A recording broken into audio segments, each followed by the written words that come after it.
It is the Spec Sheet. I'm Michael. He's Curtis. Hey, Curtis. Hey, How you can you doing, believe it's babe? been another year?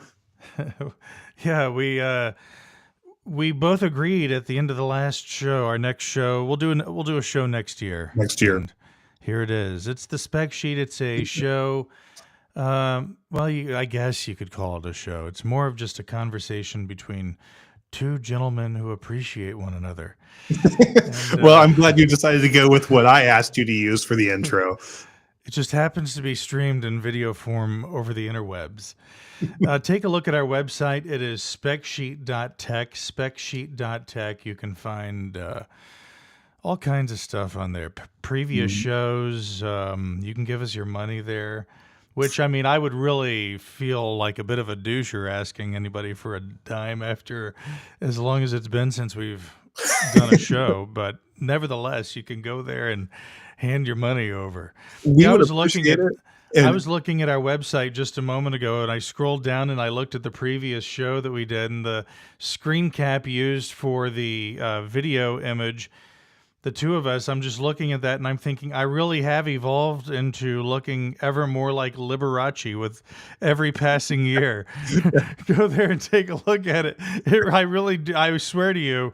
That is Liberace in his late 40s, early, maybe mid 40s, let's say. so I guess did you watch I mean, maybe we've talked about this in the past too, but did you watch his movie on or the Behind the biopic? Candelabra. Yeah. That is, I would say, in my. I know some people will think I'm nuts for this, but I think that is in my all-time top 5 favorite movies list. That makes an appearance in that Wait, list. what's I number two watched then? I watch that movie probably once a year, at least. It's Well, just that's important. So I guess I'm glad to hear that. I've never seen it. I think you just watched it. watching Michael Douglas sitting in a lawn chair by the pool as Matt Damon walks up in a Speedo, and Michael Douglas says, "Oh, there's my beautiful Adonis," and Matt Damon just straddles on over and sits down on top of Michael Douglas, and they passionately kiss. I mean, like that is just that would have been so impossible for two insanely huge male Hollywood who are known for portraying men that women love. I mean, this would be akin to, say, oh gosh, who's the guy that was secretly gay, a big 50s and 60s star, died in the Rock late Hudson? 80s? Rock Hudson. Okay. You know, he actually was gay, but he played all of these roles in which he was perceived as being the butch dude that all the women want. And so that persona had to be presented to the movie viewing public, and they couldn't be allowed to know that he was actually banging anything that Michael Douglas? didn't have a vagina that he could get his hands on throughout Hollywood.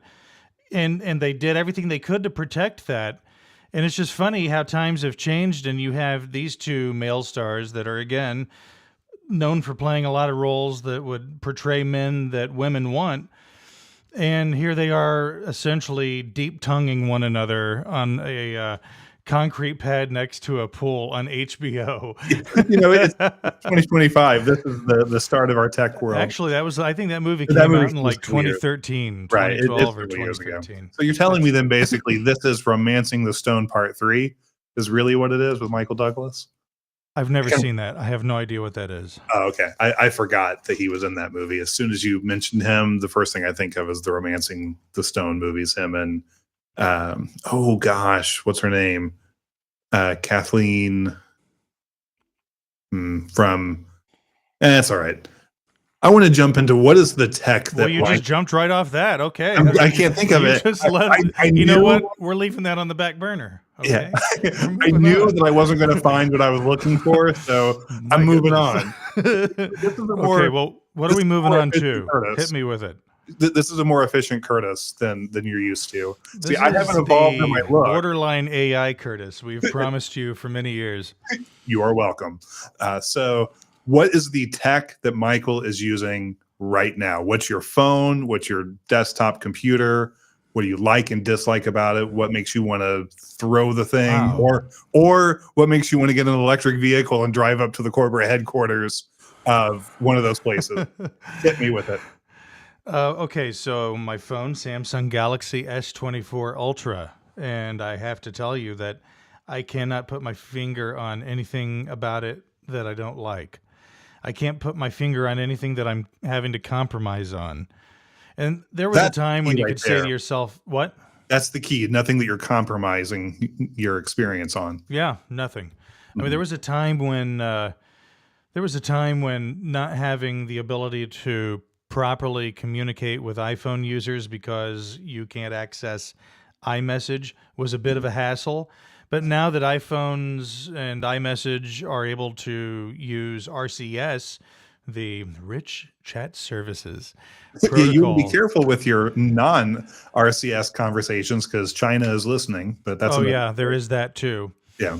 Uh, now that uh, now that that's been enabled, it opens up. It alleviates an entire problem that used to be maybe one of the most bothersome problems when you were an Android user communicating with a wide array of people who are iPhone users.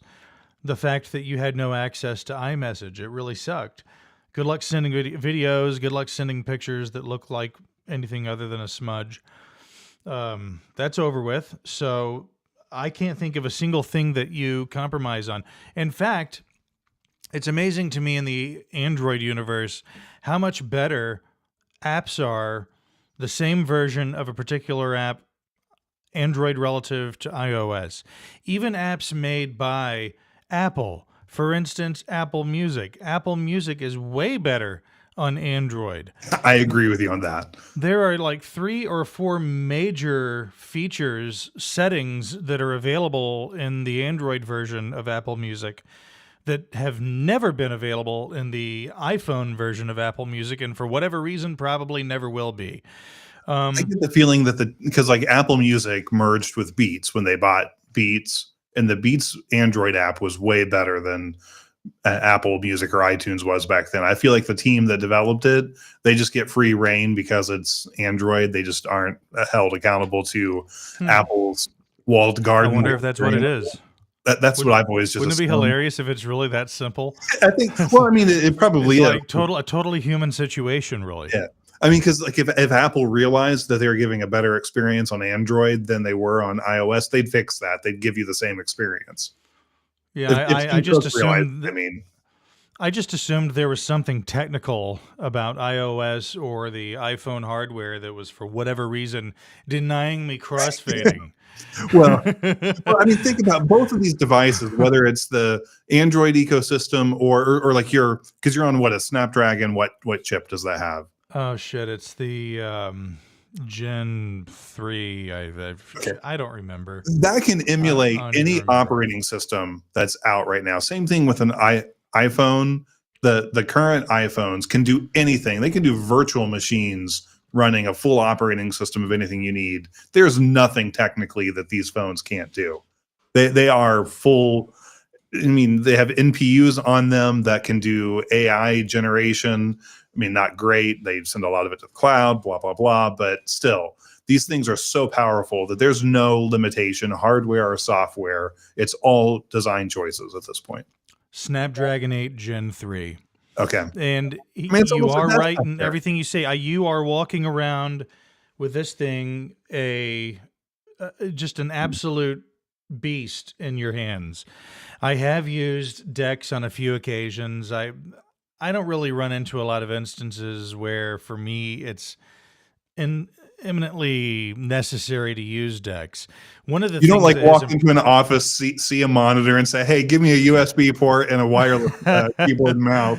I need to use my no, phone." it's not how things typically go 9 to 5 for me. I like to think that that's the world you're in. You walk into a Well, place, you set your phone down in front of a monitor, and you I'm dex it just out. I'm just an absolute snob. I Yeah, refuse to use the company's infrastructure. I'll be using this with a hub.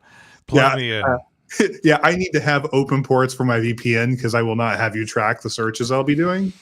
Yeah, I just and for anyone who's unclear, we've talked about it in the past. Dex is what allows you to plug an external monitor, keyboard, and mouse into any modern Samsung phone, and have a desktop computing experience. And it's a very convincing desktop computing experience. And one of the things that impressed me the most prior to getting this phone was watching somebody play Fortnite in 4K in DeX on a display. I've not done that. Why have I not done that? I don't need to do that. I have the most modern gaming console you can currently buy. Xbox Most Series X. powerful, yes, the most powerful version of the most modern console you can buy. So why would I do that? I'm just gonna do it on the console. Console. I just like that word because when I was a kid, my dad built a console out of plywood, and then he carpeted it, and he drilled holes for cups and shit. And then it went into the center of our Chevy Suburban, and it even had a CB radio slot, and there was a legit CB radio in it. That was the DeX of its day. I swear to God, I grew up in a different time and place. And Yeah, I mean, I would love my dad would always brag about it, and the way he would say console when he would brag about his console or point it out to somebody, all my friends started making fun of it. All my friends, like, you would be walking down the hallway in high school, and you would hear random kids just walking past one another going, console. console. I mean, it was the most insane thing ever. That's the long and short of why I like that word. Thank you. Anyway. We needed to hear that. You did. What was it you were saying that caused me to go down my console tangent? You said something about gaming consoles that you have. The gaming. Actually, console. I said it, not you. You did, yeah. That was on you, yeah. But I've now got two. I'm gonna permanently put the PS4 in here so that when we do want to do gaming streams, there's nothing for me to move or set up. I can just do it all on that, and I'll leave the Series X on the main TV in the living room, and everything can just have its place. And I think I'm trying to remember. Yeah, I've got exactly that. Yeah. That one. Yeah. Okay. Yeah. Everyone should have one of these if you want to do any kind of live streaming with there it is. Perfect. Yeah. Because I was just thinking about that. This allows you to send the video output of a device. In this particular instance, we're talking about a game console. Send that video into your computer, PC or Mac, and then from there you're able to send the video wherever you want. If you're live streaming, whatever. I'm ready. And look at that! I have a green controller.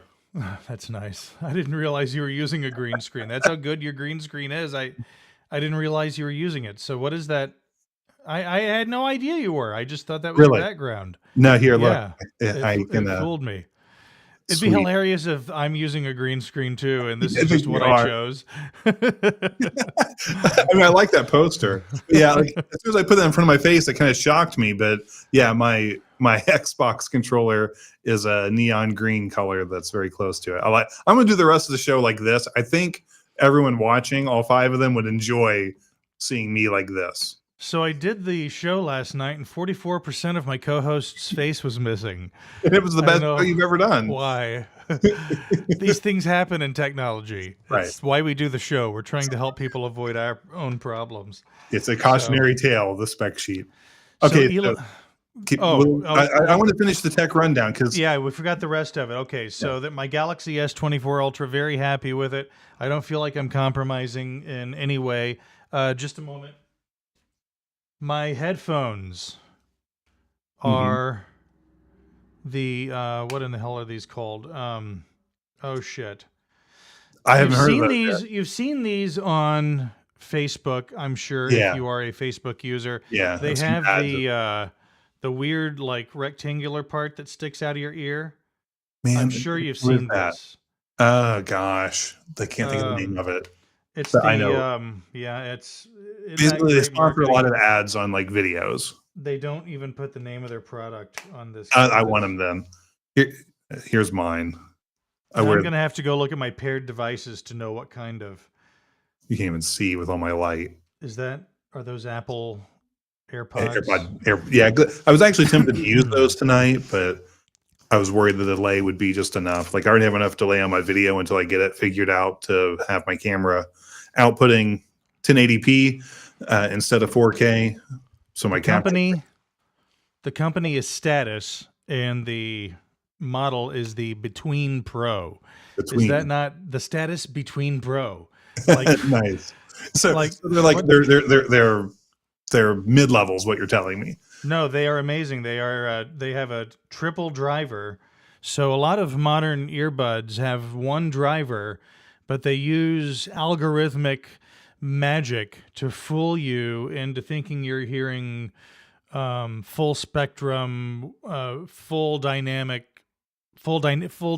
audio, when Mhm. in reality there's a lot that's missing, and the way the electronics of things, the magic behind those electronics works, it fools your ears. Well, because there's so much dynamic range that a singular driver cannot encapsulate, cannot reproduce. Well, this is real. I mean, this actually has three different drivers, one for each range of sound, Mhm. um, high, mid, and low. And as a result, it's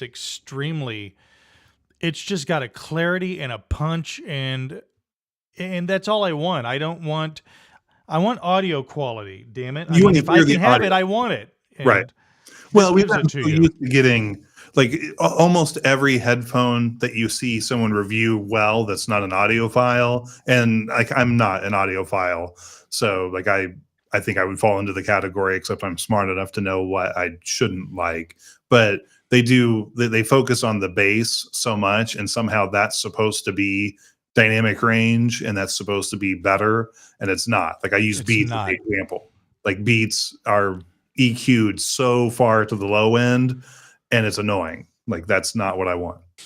I don't know where that came into the culture that everything's got to be about bass. I don't It know. just and it's like I mean, when I was 19, yeah, I had 15-inch earthquakes in my trunk, and I like to rattle the rear view you were mirror off my car. 15. Yeah, 15-year-olds are idiots. exactly. We've No, all that's been my point. Yeah, 15-year-old idiots. We didn't know what was really good and what wasn't. right, And there's nothing good about just a right. I mean, I think that there's a whole hell of a lot of hearing damage that's so far beyond the hearing damage experienced by previous generations. Because while yes, the boomers and later those generations did listen to loud music, all of them, of course, and prior to boomers even Mhm. listened to loud music.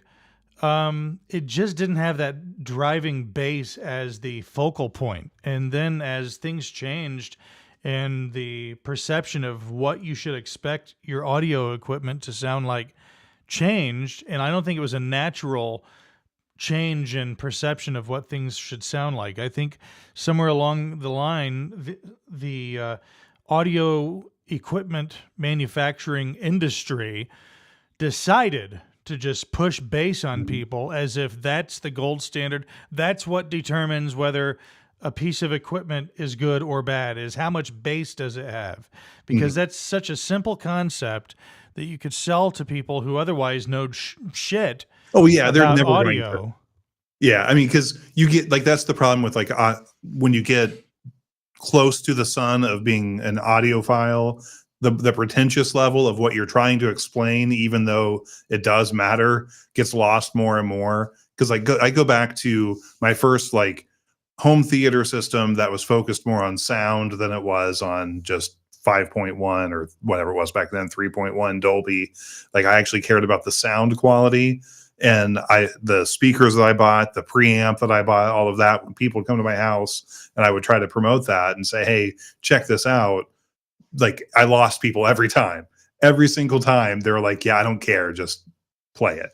And then I'd go play like an NWA album, and the bass would rattle like Jurassic Park. You'd see a cup shaking with ripples in it, and they're like, yeah, okay, it's a good system. What do you want to try to explain to the average consumer? Sample rates, or it's got a lot of bass. You're gonna Right. want to hear this bass. Yeah, one of those is You're that. gonna want every ounce of this bass we're giving Right. you here. It's got It's all about. bass. Yeah, I think. I'm gonna tell you about this bass. Yeah, there's a song about that bass, I think, out there. Doesn't it go like, all that she wants is another baby? All That would she be the wants. ace of. Yeah, that was the only connection I saw between those two. No, there was the Megan Trainor. I was going with her song all about that. Isn't it all about that bass or something? I don't know. Who knows? I'm not plugged in, as the kids say. Right. So that's my Yeah. earbuds. You heard about my phone. My computer is a Dell all-in-one PC with a Core i7. I don't remember what specific Core i7 it has, but I know that here in about 3 seconds I'll be able to tell you. It's an 11th gen i7. Well, you're safe then. You avoided all of the issues of burning up your chipset or your chip from the 13 and 14 chin. What do you mean? Go I- into this. I yeah, know nothing about it- what you just referred to.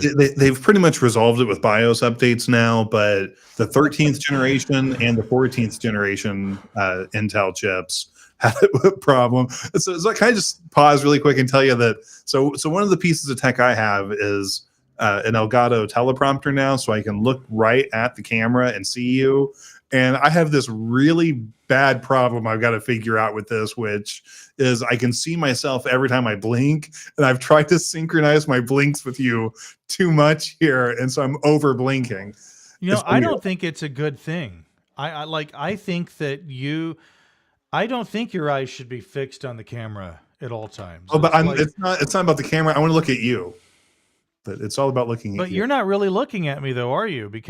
Or are you? I am. Yeah. You are on my screen right now. So you're not looking at the camera. You're looking at me. I'm looking at you. Yeah. And then what is it doing? Some AI magic to redraw your No. Like eyeballs? my brain when I see it, because I can see a split screen. Smack my microphone as I say it. But I can see the picture of us together too. And for some reason, every time you blink, I start to blink, and I blink like 5 times in anticipation at one point, to the point where I just couldn't stop laughing. But anyway, I hope none of my Tourette's tics wear off on you, or I have my own. It's fine. You've got real problems if that occurs. It's just a weird thing I didn't expect to see happen. The other thing is these glasses are coated with UV, like that thing where they turn dark like sunglasses in light.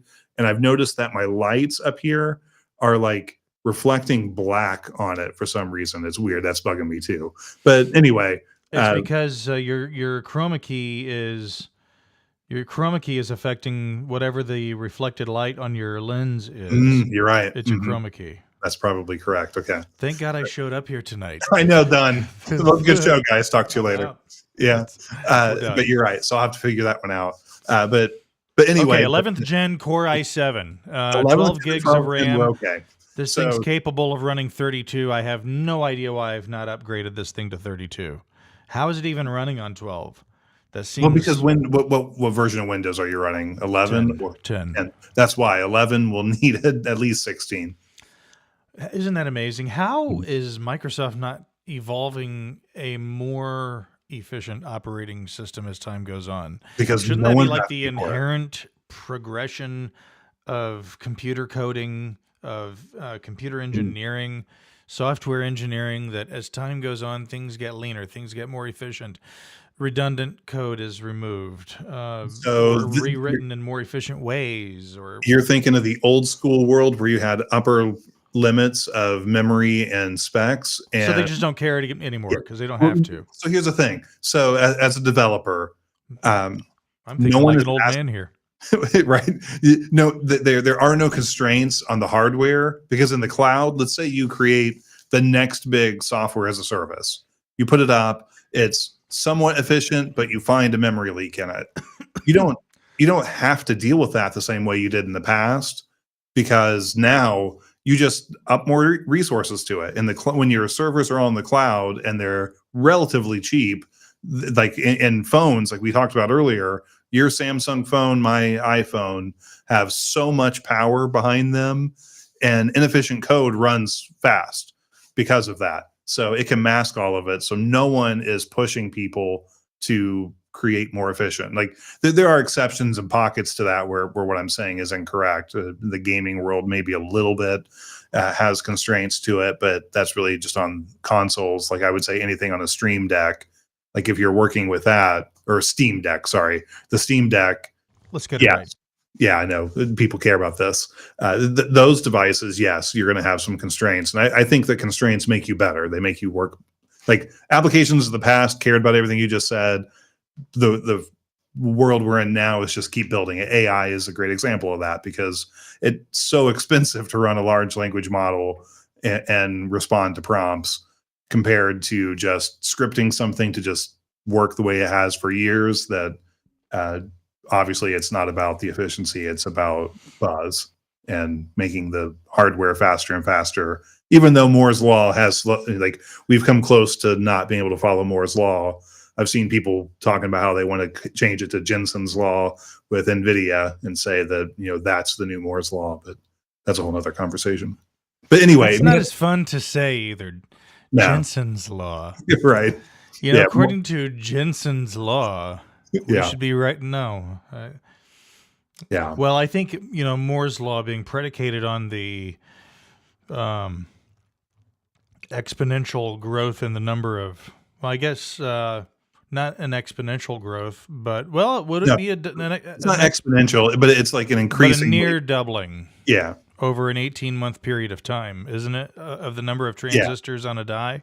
Yeah, but that it's got to move beyond transistors. There has to just be a new paradigm, a new way of computing, a new way of representing on-off 1-0.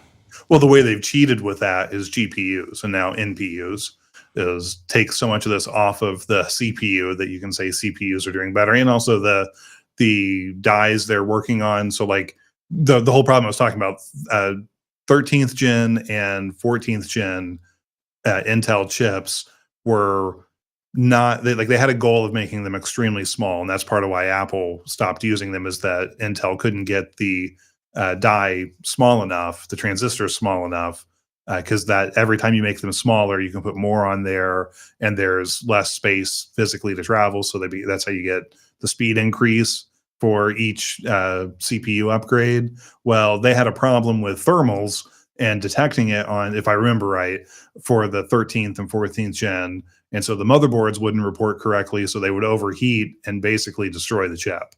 You could run into a situation where it would basically burn through the top layers of the chip. So I was going to build an Intel. And I take it this was frowned upon. Oh, yeah. It turned out to be a big thing because Intel claimed it was the motherboards, and the motherboards were like, no, it's not us. And then Intel released a patch that resolved it and proved that it was them. And yeah, like if you installed your system well with an adequate heat sink or water cooling or all-in-one cooling, then you are probably going to be fine. But if you're just the average person who bought an off-the-shelf PC or put one together without like a focus towards efficiency and heat dissipation, you probably would have run into the issue. I'm guessing they lost millions in returns. So I'm entirely Android and Windows, and I find the interoperability between mobile and desktop to be vastly more reliable than I found to be the case when I was an iPhone/Mac user. Great example that I'll never get past, but it's always the first one I mention to anyone who will hear me out on this subject, is just the mere simple fact that I could be sending and receiving iMessages on my iPhone, then I'd go sit down at my Mac and they wouldn't be there in iMessage, or vice versa. And to me, that was just absolutely inexcusable. I mean, that's almost you had one job territory. Right. Yeah. And people prattle on and on about the interoperability, the ecosystem, everything just working. Well, it's bullshit. It really is. And for years, I've said in these shows that we've done that Apple gets too much undeserved goodwill. And this is one of the areas in which they receive some of that undeserved goodwill, is pretending that the interoperability between their devices is unrivaled. It's not unrivaled. It's merely got the reputation of being unrivaled, but it's not true that it's unrivaled. On Windows, using an Android device for my mobile device and using modern Windows for my desktop experience, I am able to reliably message people and know that my messages will be synced entirely between my mobile device and the PC. Sending and receiving files, holy crap, is it simple. Oh yeah, So simple. I agree with both things you said, but yeah, files and Apple is a ridiculous thing between mobile devices. And I don't have to root my phone. I don't have to unlock my phone's bootloader. How many years it's been since I've rooted an Android phone? I mean, That's a funny thing to think about. the That was things that such sucked important. about Android that made you want to root your phone to begin with are no longer issues. Mhm. Those things went away. So there's no reason to root your phone anymore. I can't think of anything I want to do with my phone that I can't do while it's unrooted. Right. Oh no, I So- agree. I just had that with so I got around Christmas an Amazon Fire TV for one of my bedrooms. And it used to be when I would get a Fire Stick, first thing I would do is root the device so I can install the Google Play Store on it. And with that one, I'm just like, I can do everything I need on it. It came pre-installed with all of the streaming apps that I wanted. And like, I realized that, I don't need to do this anymore. It's interesting how we get to the point to where these things that were so important back in the day for your device just become irrelevant at some point, because manufacturers who understand will open the doors. The ones who are dumb will keep closing doors, and it's just not worth it to them to close doors long term. Because like what you described for Apple with the messaging system, that all the goodwill they get for just working, it was in a world before those existed. So Yes. why wouldn't they carry that philosophy over to the new applications? For some reason they don't. Like if I was in charge of Apple, and I don't want to be, but if I were, I would say that just works thing. Curtis, that is, I'm sorry, go ahead. I don't want to Okay. screw your train of thought. Keep going. It's all good. I mean, I know what I'm going to say is like a strong point of view. Like my first like cornerstone as CEO or the design director at Apple is we're known for it just works. If your application, device, ecosystem that your team works on, if it doesn't just work, then you're done. Like that device isn't part of Apple anymore. I'm splitting it off and I'm selling it. Okay, well, I'd like the entire team behind Sidecar fired because my probably 40% of the reason I got a 15-inch MacBook Air was the fact that I wanted to be able to use an iPad with Sidecar, which allows you to wirelessly. Boy, does this sound like a fantastic feature when described to you as I'm going to describe it to you. Yeah, so you're doing your pitch to CEO Curtis here. Okay, here's what we're going to be able to allow our users to do, Curtis.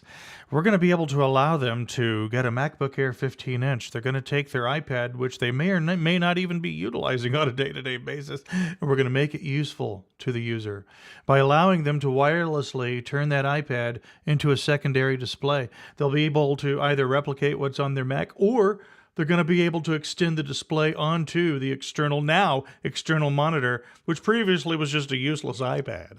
And again, this is all going to happen wirelessly, and it's going to just work because we're Apple. Just work. It just works. I love it. So well, guess what? Tell me, That is Michael, not how what did this you shit learn? actually works. What happens is you'll set it all up and get it working, and the connection between the wireless connection between the iPad and your Mac will just go away for no reason whatsoever. Why? I don't know. Or the other option is you could use a cable to connect, a USB cable to connect your Mac to your iPad. Well, okay, now you have to consume a cable that goes from Lightning to USB-C.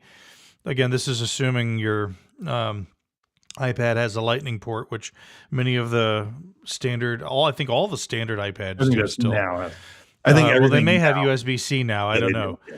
But how many more? So, anyway, again, it did not work is my point. And Yeah. it was so frustrating. And I feel like I was hoodwinked into dipping my toe into the Apple ecosystem yet again. This is my second foray into this ecosystem, both desktop One and more mobile try. simultaneously. I've given this 2 tries. I so wanted it to work. It's just dog shit. And the fact of the matter is, most people don't know a whole hell of a lot about technology or what it is they should expect from the technology that they use on a day-to-day basis. And since a vast majority of the people just randomly walking around out there don't understand what they should be extracting from the technology they own, they're willing to put up with this sort of thing and bring a company like Apple that is so demonstrably failing to provide the product it claims to provide, propel them all the way up to the top of the food chain in the United States as the preeminent provider of mobile technology. And I think it's bullshit. I don't think it's right. I think it's a substandard product. I think it's unnecessarily hamstrung.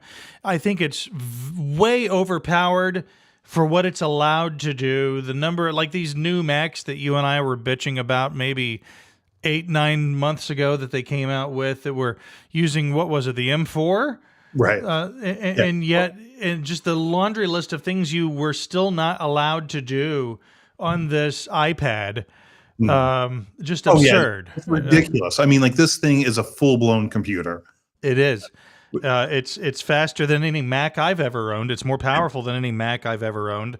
And yet it's still running a mobile operating system. And it's still hobbled in the way that a standard iPad is. I'm sure it's got some features software-wise that the standard iPad doesn't have, but it can't veer that far away from the standard iPad. It's iPad OS.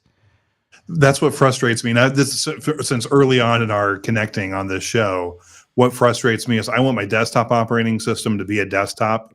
I don't want mobile features to trickle down to my desktop. I want desktop features to trickle down to my mobile and iPad devices. And Apple does not do that. Their mobile operating system stuff becomes the desktop. It flows the wrong direction, and not even fully or in a way that makes sense. So it's extremely frustrating because, like, the iPad M4 is ridiculously powerful. So why it's not a full Mac is annoying, which is funny because I was going to buy an i12 and max it out, and an i9 12th generation. Sorry, that's what I was trying to say. Intel was my plan.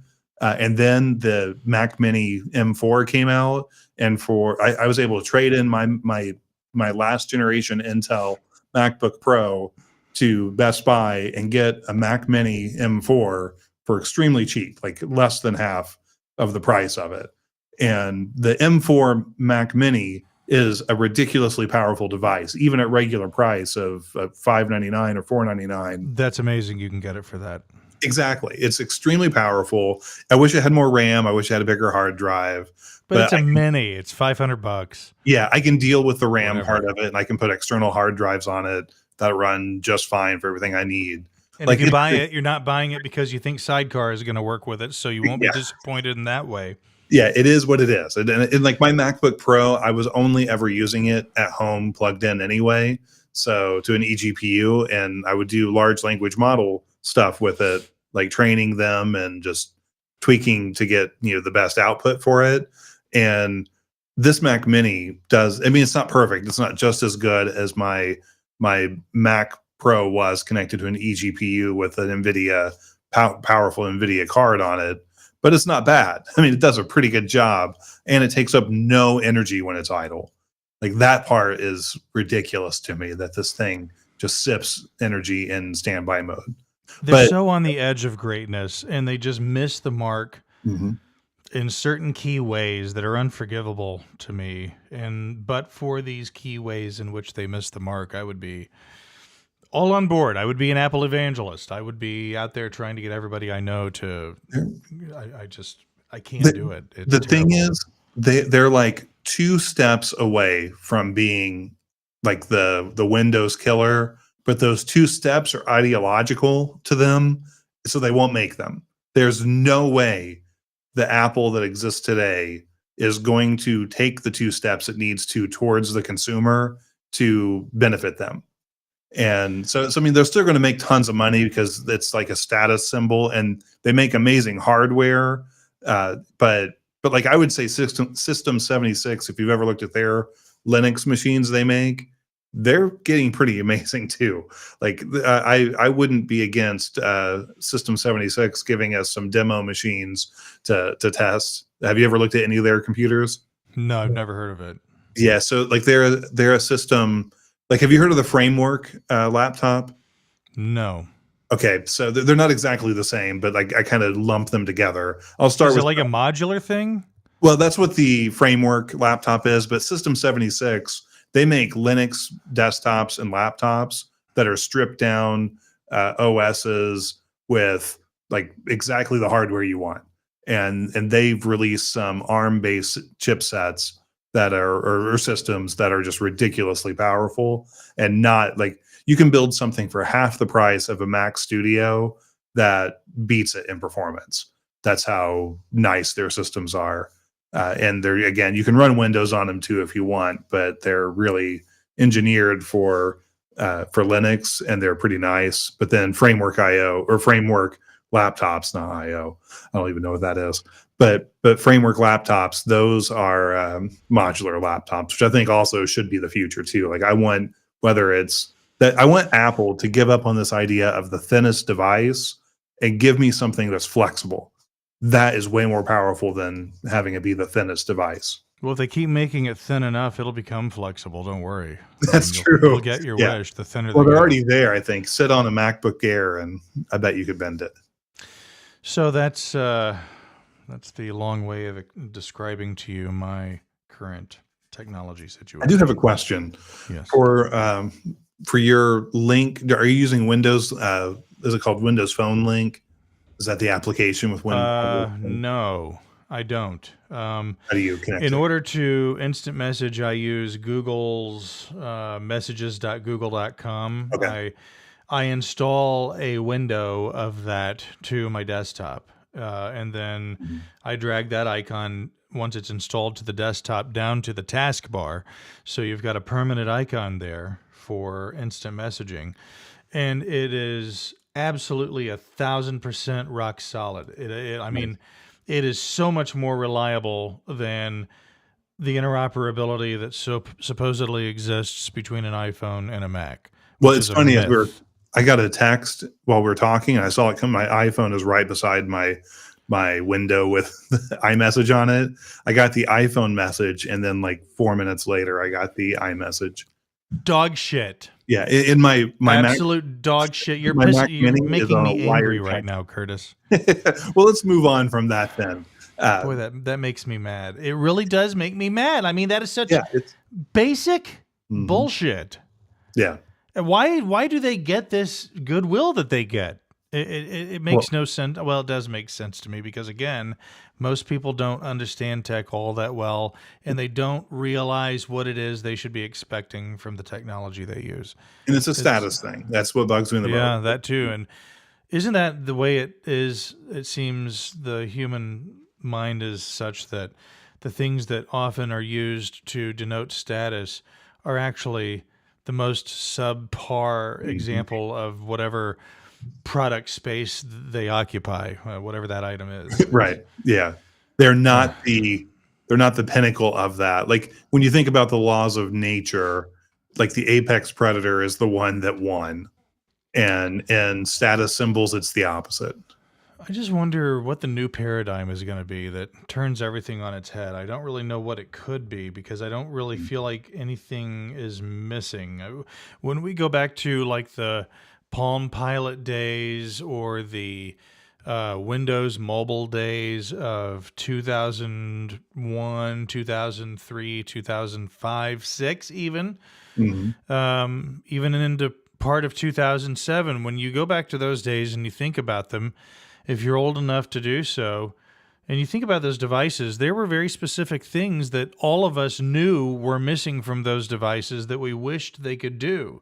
We would have loved to be able to watch movies on those devices. Right. Generally, you couldn't do it. We would have loved to be able to credibly browse the web on those devices. You couldn't do it.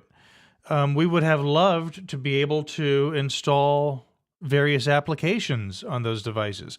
You couldn't do it. You know how many people probably bought after using Windows on desktop for years and years, bought a Windows mobile device back in those days, thinking they were going to be able to install whatever app they had Oh, on their PC on this device. And they were probably all jazzed up and excited about it. And the disappointment that had to have been yeah, that was the repeatedly dumbest thing they experienced did, wasn't by it? millions of people in the course of Windows Mobile's life and existence.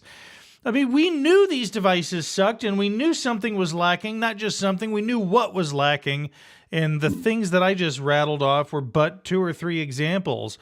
But now here we are in 2025, and I sit here and I think about the technology that I use on a day-to-day basis, and I can't think of anything I want to do that I can't do. Yeah. I mean, Well, there's nothing. I don't know what. that's a symptom of two things. One is that the devices just have done all the things that you would check on the off on the box of what your computer did, and two, there's no one out there coming out with the innovative interfaces or things that you need. Because again, like I think probably one of our last live streams, I complained about this. The most innovative thing we've got going on right now is using your phone to tell a service that I want someone to bring something to me. Uber Eats, Uber Driving, all the other apps like that, like whatever it is that's going to bring something to me, Amazon. Like instead of innovating new experiences for us, we're offloading our desires to interact with other people and we're using the phone as a conduit to do it. That's the most innovative things have happened in the new world of phones. AI, I guess, is part of that too. But I think the AI thing will run its course and we'll realize that it's just a bot to help you do some things. It's not anything more than that. But like no one is coming up with a new way of gaming, a new way of interacting with each other that's not just video and text message and emojis. Like it's just dumber ways to do the things we already know. And so you're not being pushed to want anything new. And maybe that'll come along. A new generation of people who are like, yeah, I've seen all this before. I want to be building something different, because that's what was happening all the time. Like the reason we wanted video on our phones is because we watched Star Trek. We saw the devices they had. We saw, all these other sci-fi things, and other people were like, hey, I'm going to, like phone freakers and hackers. They saw the phone system, the analog phone system, and they made it do the things they wanted. And then the hardware had to catch up to them, and the systems around it had to catch up to their abilities. There's no one really out there, at least not getting a sufficient amount of publicity, that's pushing the interfaces that are currently out there. So we're kind of good. TikTok and Uber are the biggest innovations you're going to get out of the current generation of hardware and input devices with touchscreens. And it's frustrating because we can't see like exactly what your point is. We can't see the things that we don't have that we want. And in the past we could see that. And it's frustrating. So have you got your VPN ready for the TikTok ban? Speaking of which, I've got my Surfshark ready to go. So I wonder, is that how that's going to work? I mean, is it going to be as simple as using a VPN? I mean, VPNs are becoming more and more compromised every day, but I think that it won't get banned. Like I don't think it will either. Yeah, I don't follow it super close, but I am surprised how much I'm like going from when we first started this new iteration of the show and we made fun of TikTok to where I am today is a complete 180 in point of view. That me TikTok, too. I viewed TikTok as some sort of a mortal threat to the enemies or to the country. Right. Yeah. Well, I mean, an existential threat, as people like to say when they're trying to sound smart. Yeah. On that note, we need all of our group. Like, if you're not going to like financially, throw a few bucks our direction, at least send nudes. We'll do that to Michael for sure because he'll share. But sign up on. I'm pretty sure we have it. I think it's Spec Sheet. I think it's if it's not that, it's is this secure? I'll fix it if it's wrong. But become friends with us or follow us. Sorry, I get the words right at some point. Follow us on TikTok. Help us get to the point where we can stream on TikTok. Our TikTok is linked on our website. Right? It is. Yeah, you're right. Specsheet.tech. Yeah, it Yeah, is. there it is. There's the button. I see a TikTok button.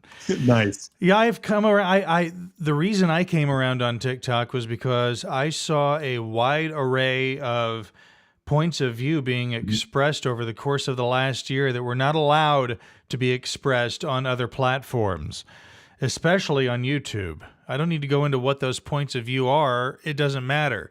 It's just that to my way of seeing the world, the lens through which I see the world, I saw a lot of things that I knew would not be algorithmically recommended to me or shown to me on YouTube, all Mhm. being shown to me on TikTok. And that was right there where I changed my thinking and I came to the realization this is not the real harm is being done by the so-called patriotic American platforms Mhm. that supposedly have our best interests at heart, namely YouTube and Facebook and so on and so forth. And by the way, I'm not impressed by Mark Zuckerberg's little I was going to ask. dissertation that he did in front of Joe Rogan Oh, I about haven't seen that. the Biden administration came in and they were so mean to us and they would yell at us and make us delete stuff from our platform. And finally they said to delete something. I said, no, I'm not going to do it.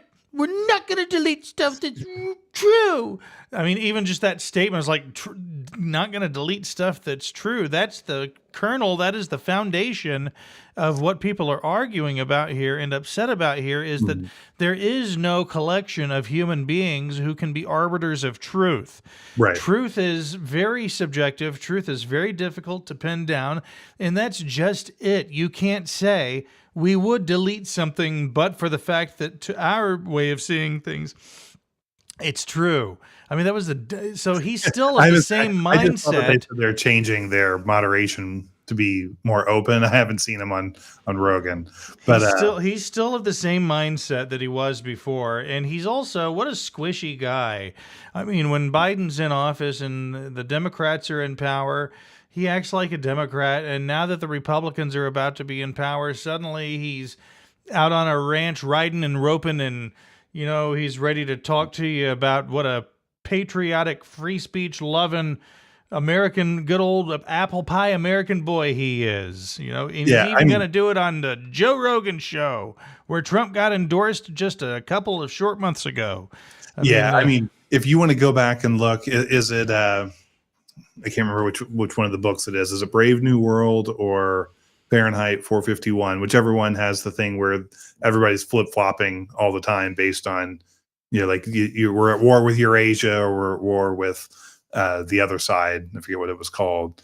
And we've always been at war with them, even though the truth is that they're constantly reporting and Newspeak, all of that. Whichever one of those books. Well, the Newspeak came from 1984. 1984. That's when I was forgetting, and not Fahrenheit 451. But anyway, the whole idea of the flip floppiness, like the tech world right now, is showing what you just said so strongly. How based on an administration, and without going into politics, it's like the president doesn't have that much control at the end of the day on what really happens. They're just a trend setter and goal setter more than anything. And they have some actionable things, but it's not like the whole world changes when the president changes.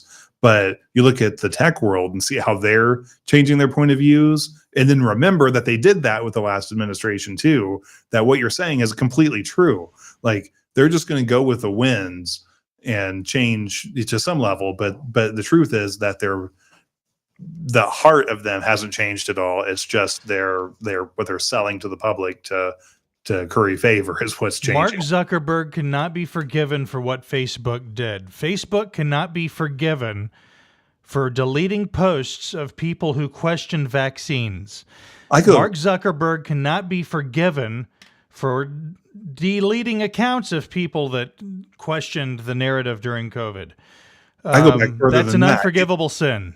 They shouldn't be forgiven for creating a system to allow corporations to mine your personal connections and build these databases that we still suffer from today, where they got to go and look at your personal interactions with other people and build profiles of you and them without consent, without explicit consent. Sure, somewhere buried in it, you've acknowledged that they're going to look at data, but they made it so easy for a system of winnowing away is what I'm looking for, our privacy and sense of self, that you get stuck into the situation where it expands to where you're going. But I say it starts with like that original sin of they turned you into a product and made it easy for people to take advantage of that product. And then based on opinions, and everyone has opinions, and truth falls into different categories. There's verifiable and objective truths, there's subjective truths, and Facebook got to decide their versions of all of those so many times and try to control a narrative, again, with you as the product. Like it starts with you as the product, and then thinking that you're going to have some control and agency, and they take it away from you the first time you disagree with their current political perspective. Like, I just stay out of all of that. Just be a product that connects people. I would have much rather have had a paid version of Facebook that let me maintain personal agency of me and my connections than what we have today. Because, like, I don't know how you would have just been paying and having your private information sold off still. That's true. Yeah. No, I think because now that you're willing to pay, you're an even more valuable asset. Yeah. I mean, they got a live one here. Yeah. This guy is willing to hand money to us, sell his information right away. Government has to be involved. Like, I mean, I'm not really big on like a lot of government oversight of things, but like this was it's like a data breach of your personal health information, PHI. The government gets involved and fines people for that, and they regulate it. I think there should have been some regulation of our personal online profiles.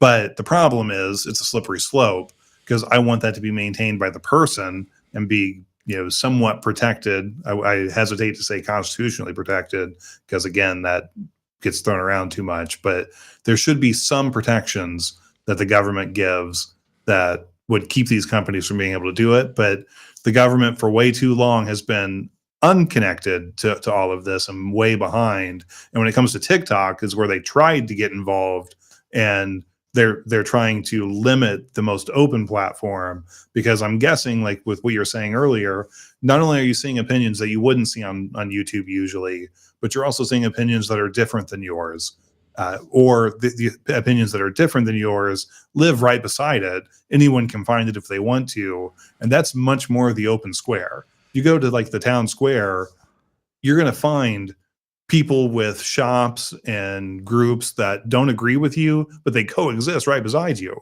That's the open market.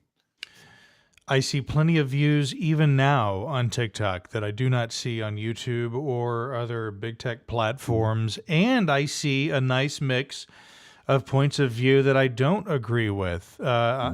You would be shocked how many lives I swipe past of Democrats who are just rage shrieking into a camera about Trump. Like, it's just one after the other. I mean, it's showing me all kinds of content that is contrary to what it surely knows my views are. So it's even trying not to keep me in a silo, it seems. I think that's important. I mean, like, we all have, because the other thing that bugs me is how and this is not something new, but like it gets worse and worse in the digital world, that somehow that it has to be that you're one side or the other. I think every single person has different views that slice up slightly different. Like, if you actually think about it personally and not try to fit a narrative, because when you're trying to fit the narrative, you start to reduce the slices that you have that are unique to you, where you might be pro this and anti that, or lean one way or the other. I think all of us are slightly different, but the thing that we benefit from, and the world from like the early 2000s to now has really suffered from, is siloing us, thinking that what I need to hear is an echo chamber that's going to make me stronger in my point of view one way or the other. And it's the opposite. Like, what has been the cornerstone of modern society up until the 2000s is you're in the town square with everyone hearing everything, and free speech is an assumed right that everyone shares. And the moment there's any chilling effect on anyone's point of view, then it's a problem for everyone. In the 2000s and the digital era, when we started to go to instant messengers and text messages over phone calls and face-to-face conversations, then that's where you started to get siloed. And like you can see the effect of now 24 years of siloing of point of views and social media's magnifying effect of it. I think it's good that you have something like a TikTok out there that makes you be challenged sometimes. And even if that challenge is just swiping to the next video, that's better than we were before. So, at its core, I'm supposed to hate TikTok because there is a Chinese interest behind it. Meanwhile, vast swaths of Hollywood are owned by China. Major media outlets are owned by foreigners. The New York Times is owned by a Mexican billionaire. There are countless mission critical enterprises in the United States that are owned by foreigners. Hell, we're on the edge of possibly seeing U.S. Steel owned by Japanese interest. Like Nippon Steel, right? What? Nippon Steel. That's the. I don't know. I have no idea. But I mean, holy crap! Back yourself up to December 8th, 1941, and go try and tell someone, hey, guess what? In the year 2025, it's possible that all our steel is going to be made in Japan. Can you believe that? They would just like shit in your face. There's no way anybody would ever believe that that's how things are going to evolve. But there are plenty of foreign interests that own plenty of properties in the United States, media properties and otherwise, and nobody's pitching a fit about those. Nobody's bitching about those interests. Starting to, but it's What? not. I think we're now starting to highlight that more. Not just. I guess. Sorry. What got me and what you were saying is the private entities and like private equity firms and foreign national, like, because when I say foreign national, actually it's more conglomerate U.S. and foreign entities pooling money together to buy up more and more of our stuff, to where you have less sovereign purchases of land that are bought by when I say that, I mean by the people, like that. Instead, you're having corporations that happen to be multinational buy up things, because like the company in Japan that will buy up our steel organizations isn't probably, I don't know the details on this, so I could be getting it wrong, but I won't be surprised if there's some U.S. investment in that too. There's got to be. Nothing is pure. Exactly. So my point It's a global market. Yeah. If you're an investor, your money's flowing through cracks and seams all over the world. Right. So I think America, and I think a lot of the world right now too, there is being miscategorized as something different, but a lot of people are starting to realize that corporations are taking over in all categories, and sometimes corporations and countries are intermingled in that too. And I think we want to see, or we're starting to see, that people want to be closer to the organizations that have this money. They don't want it so far away. But you are correct in what you're saying, that like, how can you be mad at one, and like, why are you cherry picking what it is you're going to be angry about? Like the fact that there's a company in Japan that probably is commingled money wise with so many other entities is going to buy it. How is that different than every other thing? It's not. Yeah, I agree. It's not at all. We have decided to be hot and bothered about China. But let me ask you this. We see China all over Africa. Are there Chinese soldiers goose-stepping all over capital cities in Africa right now, leading the natives around by a leash? And just right. There's not. Yeah. Is any of that happening? No. Right. Are the Chinese, whatever they're doing in Panama or in South America, does it look as though anyone is being led around by a leash by the Chinese? I don't think so. It seems to me that China is doing business just as any other major power in the world today playing the does business. Yeah. Everyone's doing business everywhere. It's just that wherever the Chinese happen to do business, everybody seems to get all hot and bothered about it and upset, like the Chinese shouldn't do business anywhere. What confuses me about it is it because they're witting? Like, is it, like everyone had that friend that when you go to play a game with them, they're really fun to play with until they start to lose. And as soon as they start to lose, it's terrible, and they're going to flip the board over. Yeah, that's my youngest daughter when we play Monopoly. Yeah. Well, like, is that what's happening? Is China, have they sat back and watched how the game is played, and now they're playing it, and they're playing it in the game, because like I don't know about the military part. I don't know, any of that. But just like on the economic level, like, are they playing the economic game well enough that now America and the Western alliances around that are going to flip the board over and go home and say, no, you can't be here anymore. Like, I wonder if that's part of it. I don't have enough details to. There's just always got to be some goddamn boogeyman. And it's been that way all my life. It's been that way throughout the modern era before my life began. And for a long time, it was Russia and the Soviet Union more specifically. And then the Soviet Union fell away, and there had to be a new boogeyman, and we decided to make that Arab terrorism. So we spent 3 decades battling people in the desert sands of the Middle East. Well, and then I can't that seems to have faded away and eroded, and now we've got to make China the new boogeyman, and maybe a smidge of Russia back in there just for good measure, because we still have some of those 80s Cold War era hawks running things here and there. Some of them have died off, but a few of them still exist here and there. I feel like I would be doing my frustrations a disservice if I didn't just mention there that multi-decade war in the Middle East. Remember that the U.S. preemptively struck a country that they had no real evidence of anything bad, and toppled a government by publicly saying they're going to preemptively strike. To me, like, that still is such a problem, because now you get into these other situations where if America is going to preemptively strike you, then the rules are back to the old rules. It's not the post World War II system, the rules based order, without going too dumb into it, that we had tried to set up. Like, we have broken our own rules. So I so regret having supported the Iraq War at the time. I guess I was just young and stupid and didn't really know how things work, but I thought it was the right thing to do at the time. And I remember running around buying all of the propaganda that the Bush administration was spoon-feeding the public about why we're there, why we're doing what we're doing, why it's right, why people are hurting America by being in the streets protesting it. Just it's like looking back on it and looking at thinking about the lens through which I saw the world at that time and comparing it to my worldview now. It's really embarrassing. It's like it's not embarrassing that my views changed. To me, I think your views should change. Right. If you're someone who can be presented with new information and not change your views, how is that a respectable person?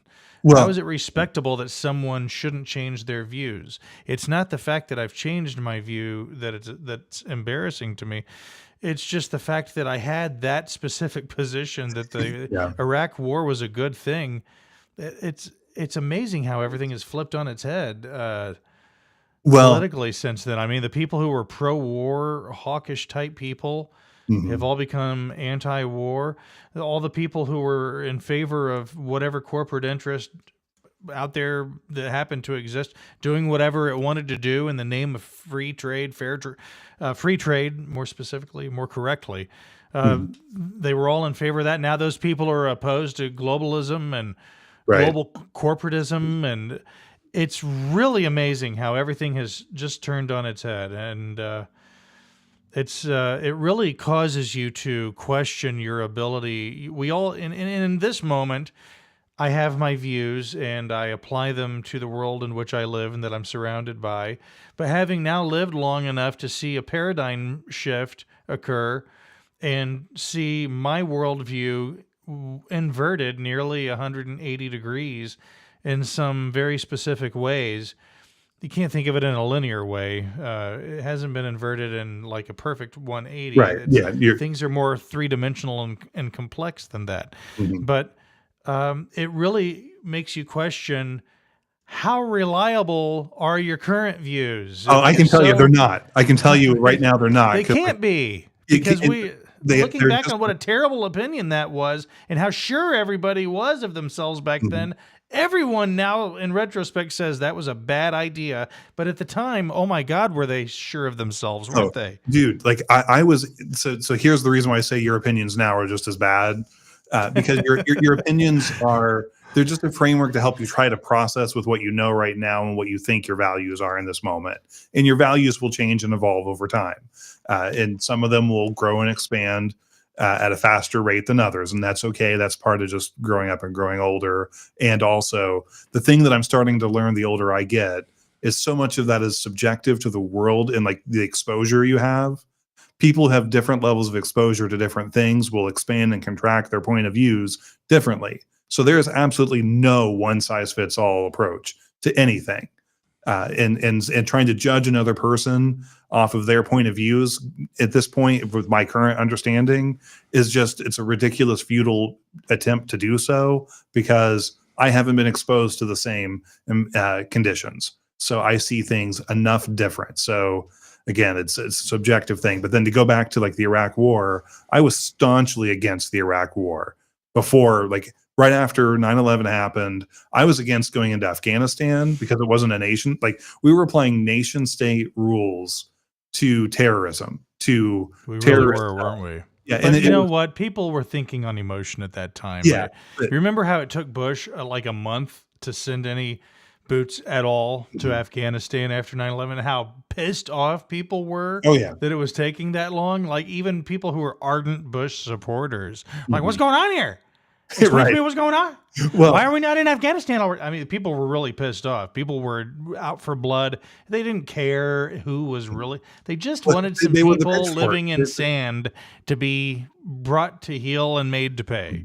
Right. They wanted someone to pay. That's the whole thing. And I get that that's just that's an unfortunate byproduct of some events that happen in the world. But like I was against the Afghanistan attack because we were applying nation state rules to terrorist actors.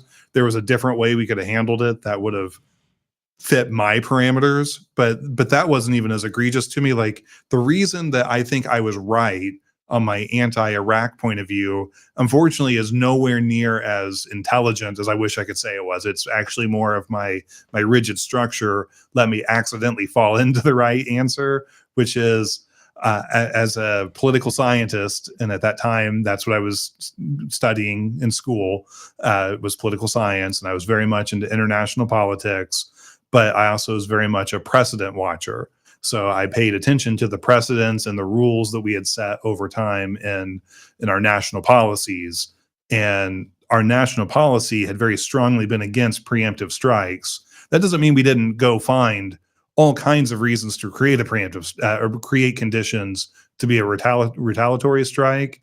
But George W. Bush specifically said this is a preemptive strike because of the knowledge he has, and it would be in very reasonable things of saying it's too dangerous of a world right now for me to wait on the information I have. I've got to strike.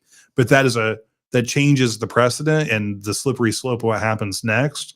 I didn't want. I thought it was an idiotic move. Like we at least needed to keep the moral high ground, even if behind the scenes we're doing all the shady things we've always done as a country through our intelligence and black ops. Like that's part of the game that we were playing, and I wanted to just keep playing that game. And I saw through that part, and so I had a strong point of view. But it ended up being the real game of chess that was playing out with the Iraq War, that I ended up being right that they shouldn't have done it, but not for the right reasons. The precedent thing is like such a nuanced point of view. Really, the biggest problem I have after that is after we go in and our military does an amazing job of taking out a power and quickly creating that vacuum in Iraq and holding ground, then you get the corporate military, like the Halliburtons and all these other corporate entities that just. Boy, that's a name I haven't heard in so long. But that's just one of many, though. How many, like the Raytheons, all these different companies that just became so powerful because they got to take over a country. Like, again, our military was there doing things and held the ground in Iraq and the ups and downs and even Afghanistan too. But the real problem that happened is the military industrial complex became drunk on its power. and we still live in the repercussions of that. So yes, my nuanced thing of I don't like the idea that the US had a preemptive strike against another country without evidence of, they weren't able, if they could have proven the reason for the preemptive strike, it would have justified it in a way, but instead they lied. But that's a footnote in the bigger problem that was oblivious to me. So like I didn't pick the right point of view for the right reasons. I picked it, because I got lucky, and so that's the whole reason I say all that is you can be right about something, or generally right, because I still think that that's subjective what I'm saying, but be right for the wrong reasons. And I think we're always going to be like that. No one hits the nail on the head on anything. Well, I don't think anyone is hitting any nail on any head, because one of the points of view that I've come to settle upon and agree with is the point of view that you frequently hear if you listen to Scott Adams, the comic, Dilbert comic creator, That part's has a daily funny to me. live stream. And I don't follow talks, him, so I don't know.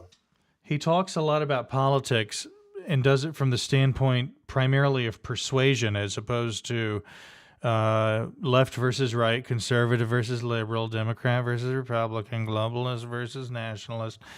He just talks about current events from the standpoint of persuasion.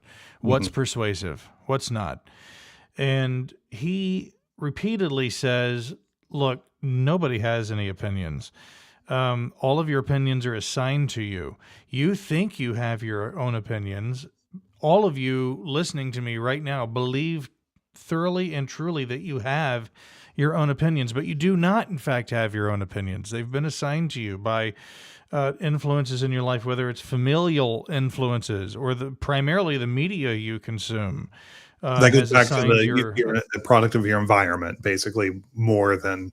Well, it's more than just your environment, because you're surrounded by information sources that are designed to manipulate you into believing and accepting the information that's being conveyed to you by those sources. Environment's a little more incidental. No, when I say environment, I mean everything, because like I think everything you allow to pay attention to is part of that environment I'm talking about. So it's a little bit different than like the nature versus nurture idea, which is more like the environment I think you're discussing or describing.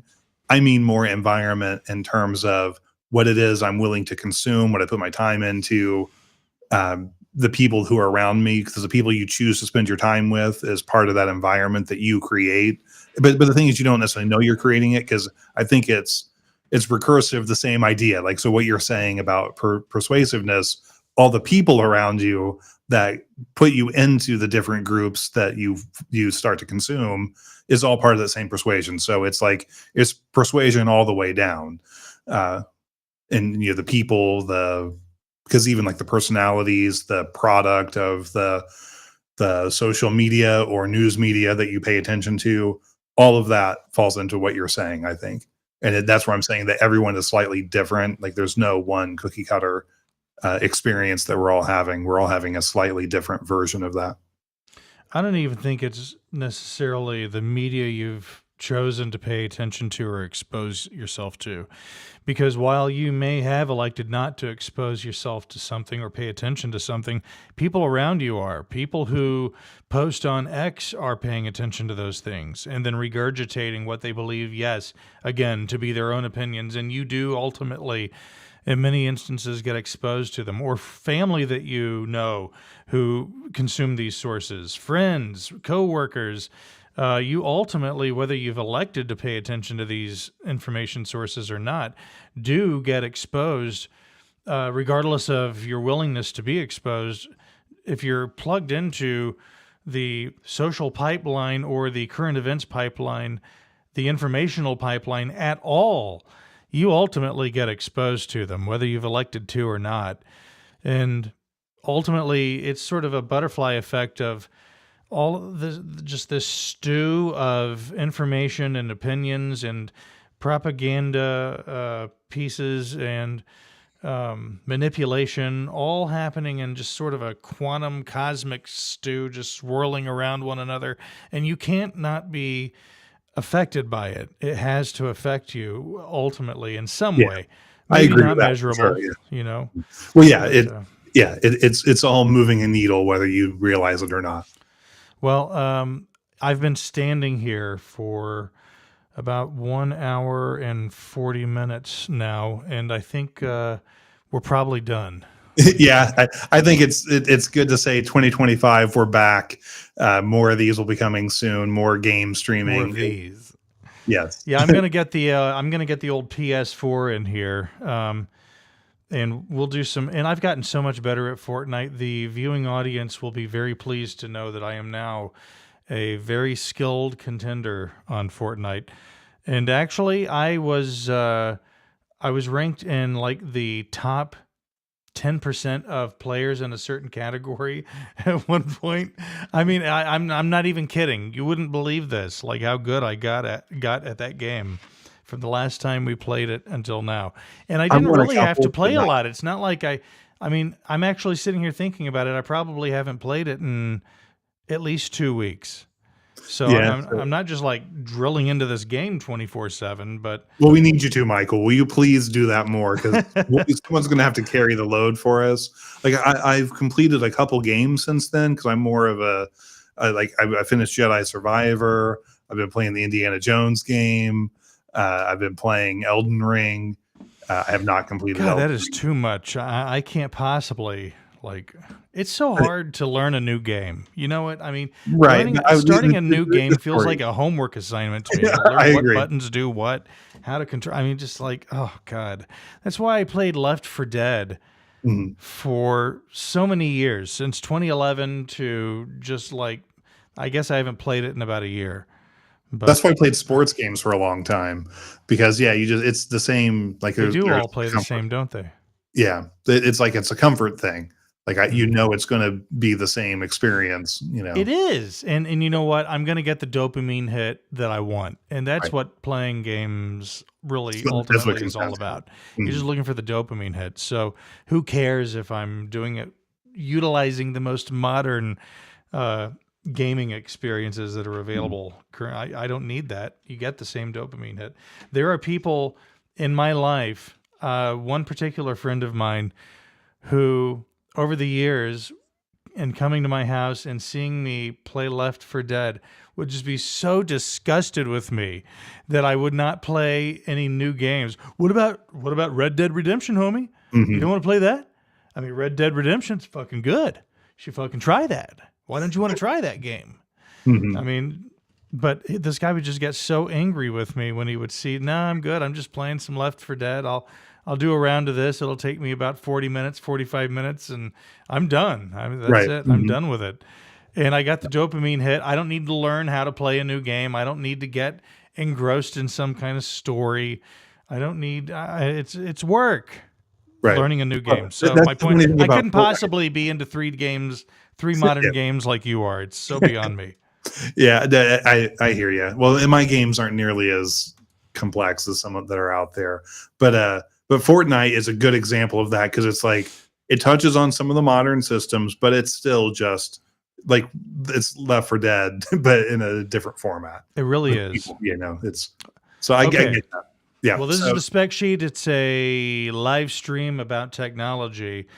And again, we'd highly recommend and request even that you go to our mhm. website, specsheet.tech. Specsheet.tech. It is there that you can find links to everything that matters. And we greatly appreciate all of that. And to those of you watching live, thank you. And to those watching later, thank you too, I guess. A little Yeah, I bit mean like less. 60%, 60% You as get much thanks, but we'll I'm still going give you thanks. 68% thank you to those Yes. people. Okay, see you, Curtis. Yes. See ya.